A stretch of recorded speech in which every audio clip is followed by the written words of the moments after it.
ሰላም ጤና ይስጥልኝ ወገኖች እንደምን አላችሁ? እስኪ የዚህን የብርሃኑ አድማሴን ኑፋቄ አድምጠን እንመለስ። እኔ ኑፋቄ ነው ሆን ብሎ አውቆ አምኖበት ነው የተናገረው ብዬ ነው ማምነው ማስበው። እንዳይጸ ልሳን ወይም ተሳስቶ በስህተት ሳያውቀው ተሳስቶ ነው ብዬ አላምንም። ምክንያቱም ከዚህ በፊት ስለ ቃል ኪዳኑ ታቦት የእግዚአብሔር ታቦት ዙሪያ ኑፋቄ ተናግሮ በዛ ዙሪያ ሰፊ ትንታኔ የያዘ ጽሑፍ መጻፍ ይታወሳል። ኑፋቄነቱን የሚያሳይ ማለት ነው። በቃል ኪዳኑ ታቦት ዙሪያ ባለው አስተምህሮ ወይም ግንዛቤ እምነት የልዩ ማለት ነው ሰውየው። ከዛ ደግሞ ቀጠለና ቅርብ ጊዜ ደግሞ በቅድስት ሥላሴ ስዕለ አድኅኖ ዙሪያ እንዲሁ ኑፋቄ ተናግሯል። በዚህ አጋጣሚ እሱ ቪዲዮ ያላችሁ ሰዎች እፈልገዋለሁ ቪዲዮ ልሰራበት ወይም ጽሑፍ ልጽፍበት ስለምፈልገው በውስጥ መስመር እንድታቀብሉኝ ማጸናለሁ።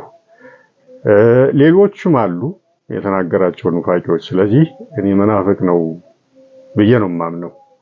አይ መናፍቅ እንኳን አይደለም የምትሉ ካላችሁ ደግሞ እንግዳውስ ደንቆሮ ነው ወይም በነገረ መለኮት ጉዳይ ዙሪያ ጥልቅና ጥብቅ መረዳት የለውም ማለት ይሆናል ማለት ነውና እስቲ ቪዲዮውን አዳምጠን እንመለስ ለትችቱ።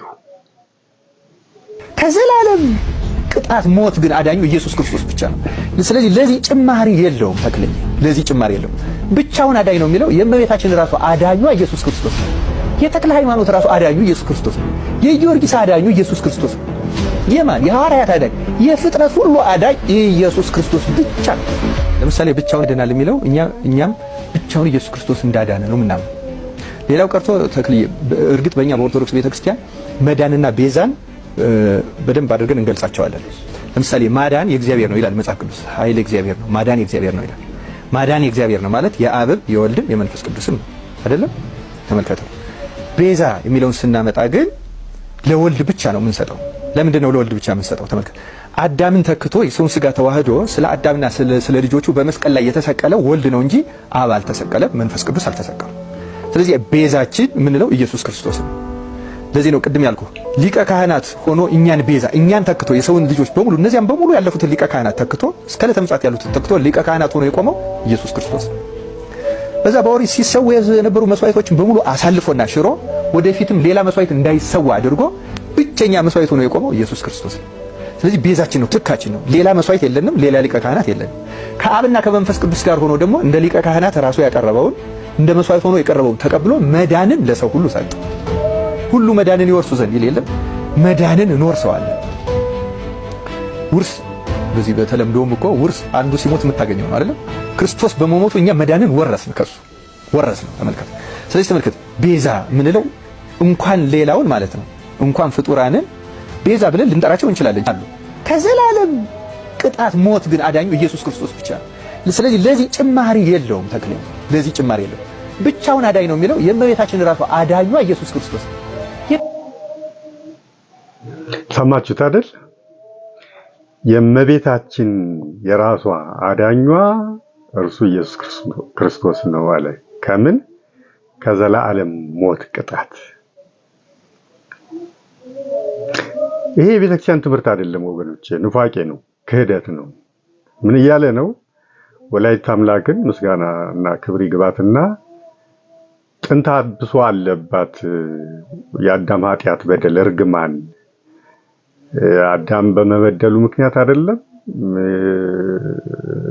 የዘላለም ሞት ቅጣት ተጥሎበት የነበረው ክርስቶስ መጥቶ በመስቀል ተሰቅሎ የሻረው ሞት ማለት ነው።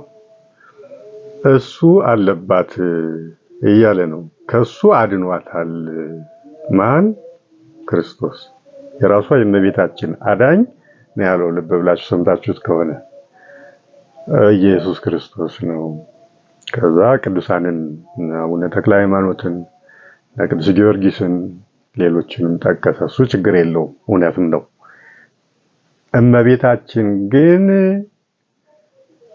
ከዘላለም ሞት ድናለች ወይ?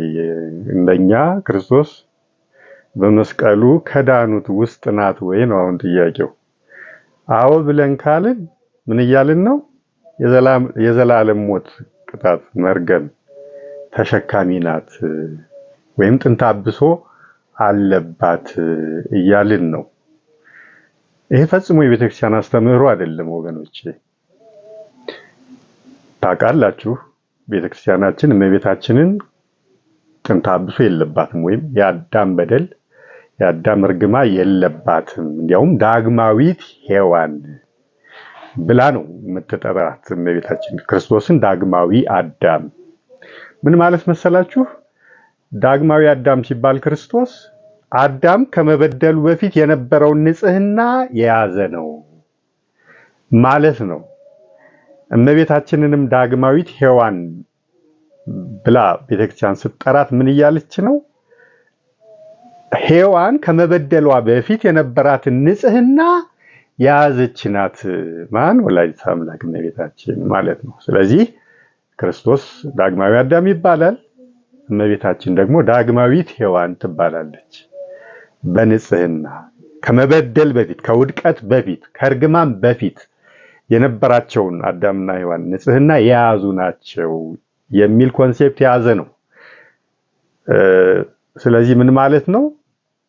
የአዳም ዕዳ በደል እርግማን ወይም ጥንተ አብሶ የለባትም ማለት ነው። ይህንን ጉዳይ በጥልቀት መረዳት ከፈለጋችሁ ፌስቡክ ግቡና እዛ የጻፍኩት ረጅም ጽሑፍ አለ፣ እሱን አንብቡ።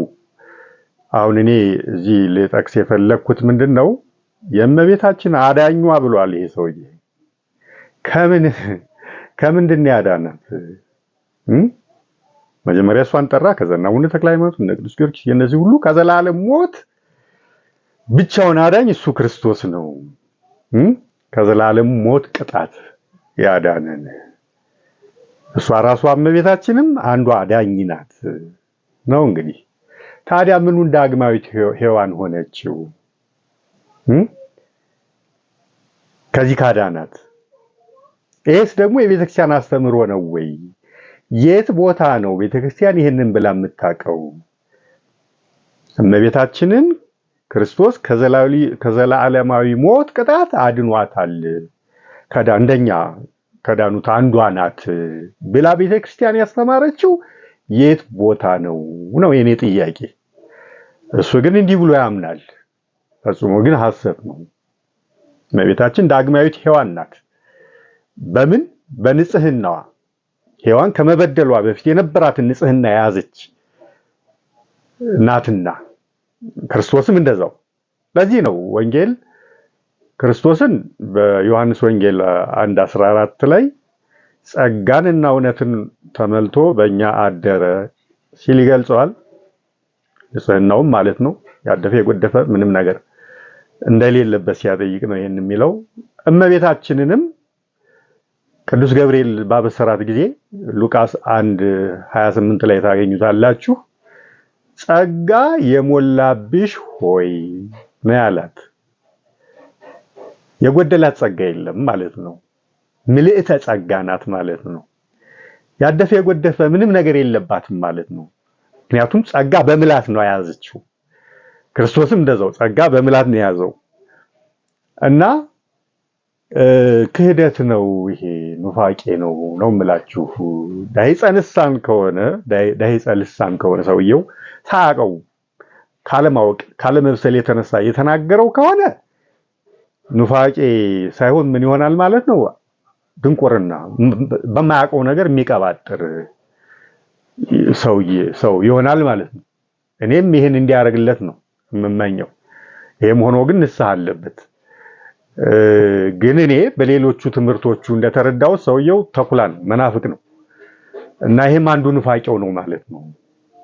እንግዲህ በቅርበት ያላችሁ ሰዎች እመቤታችንን ጥንተ አብሶ አለባት ብለህ ታምናለህ ማለት ነው ብላችሁ ጠይቁት። አረ የለባትም ካለ ታዲያ ከምንድን ነው ክርስቶስ እመቤታችንን ያዳናት ብላችሁ ጠይቁት። ከዘላለም ሞት አድኗታል ብለሃል። ይሄን ስትል እኮ እመቤታችንን አዳም ሲረገም የተጣለበት ቅጣት አለባት ብለህ እያልክ እኮ ነው። እንዴት ታዲያ እንዲህ ትላለህ? የለባትም ብለህ ካመንክ እንዴት ታዲያ እንዲህ ብለህ ትላለህ በሉት። እና ይሄ ክህደት ነው። እኛ ግን ሌሎቹ ከእመቤታችን ውጭ ያለነው ግን በክርስቶስ መስቀል በክርስቶስ ሞት የአዳም እርግማን የአዳም በደል ወይም ጥንተ አብሶ ተደምስሶልናል። በጥምቀት ደግሞ ያጣነውን ልጅነት አስመልሰናል ወይም መልሶልናል። ጥምቀት የሥላሴ ልጅነት ለማግኘት አይደል አንዱ ጥቅሙ፣ ሌላው ደግሞ ለስርየተ ኃጢአት ነው እና ከእመቤታችን ከወላዲተ አምላክ ውጭ ያለ ነው በዚህ መልኩ ነው ክብራችን ልጅነታችን የተመለሰው። እመቤታችን ግን ተጠምቃለች እንዴ? ሲጀመር እመቤታችንን ተጠመቀች የሚባል አንብባችኋል? ለምንድን ያልተጠመቀችው? ልጅነቷ ስላልጠፋ ልጅነቷን ስላላጣች እኮ ነው። ዳግማዊት ሔዋን ስለሆነች ሔዋን ከመበደሏ በፊት ያላትን ንጽሕና የያዘች ስለሆነች እኮ ነው ያልተጠመቀችው። እና ክርስቶስ ሞት ለእመቤታችን የማይሆነው ወይም ለእመቤታችን የማይጠቅመው እርሷን ወይም ኤክስክሉድ የሚያደርግበት ምክንያት ጥንተ አብሶ የለባት። ስለዚህ የክርስቶስ ሞት ለእሷ አያስፈልጋት ስለሌለባት፣ እርግማኑ መርገሙ ስለሌለባት።